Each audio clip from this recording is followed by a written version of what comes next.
Hey y'all, welcome back to another episode of Girl, Why You Still Single?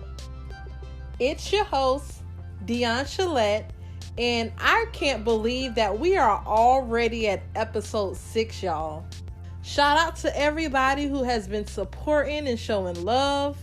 We are now at 70 subscribers in 1 month. The support is real, y'all.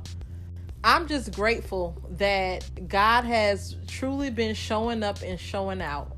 Let's just jump into this next episode, which is titled Pursue Purpose Sis.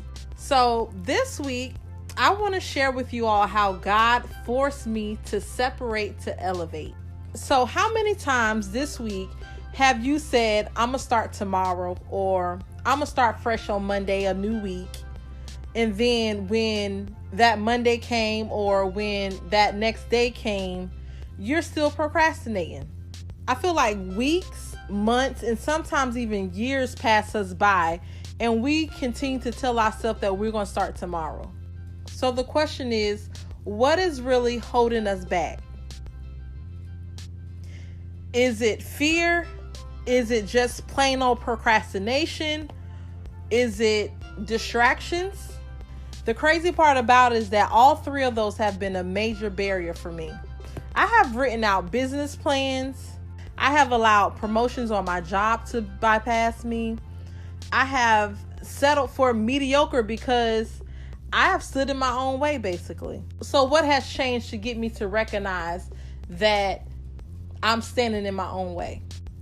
So as previously mentioned in episode 4, titled Come Through God, I talked through how I lost myself in a relationship where I prioritized this gentleman over everything, including my family, my career, myself, and especially God.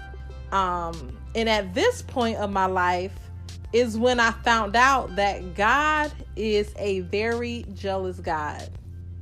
And I can hear him inside of my head saying, oh, so you just gonna keep on choosing this dude over me?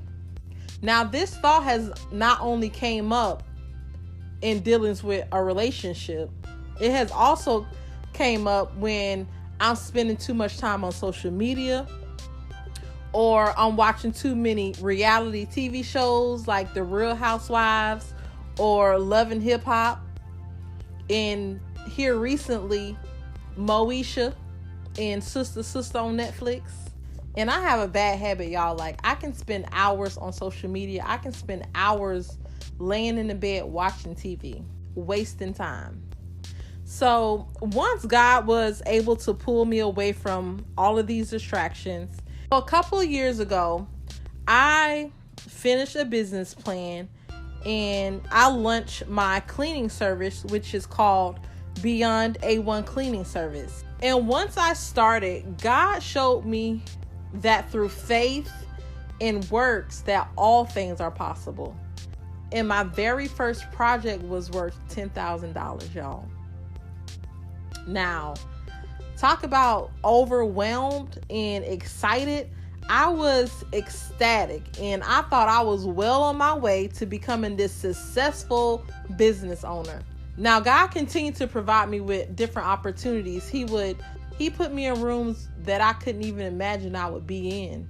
I feel like the more he exposed me to, the more I pushed back, and my confidence level declined. And I felt like I wasn't confident because I wasn't comfortable. And I wasn't comfortable because I wasn't prepared for what God had in store for me. Everything that I was experiencing was new to me. And I had not necessarily did the homework that it had taken for me to get to where God was taking me. And the frustrating part about it was I wanted it, but I knew I wasn't prepared for it. So what did I do? I started taking smaller gigs, like weekly cleanings, move in and move outs for different clients. instead of really pursuing those higher paid contracts. Knowing that God had greater things for me in my business, it started to weigh heavily on me.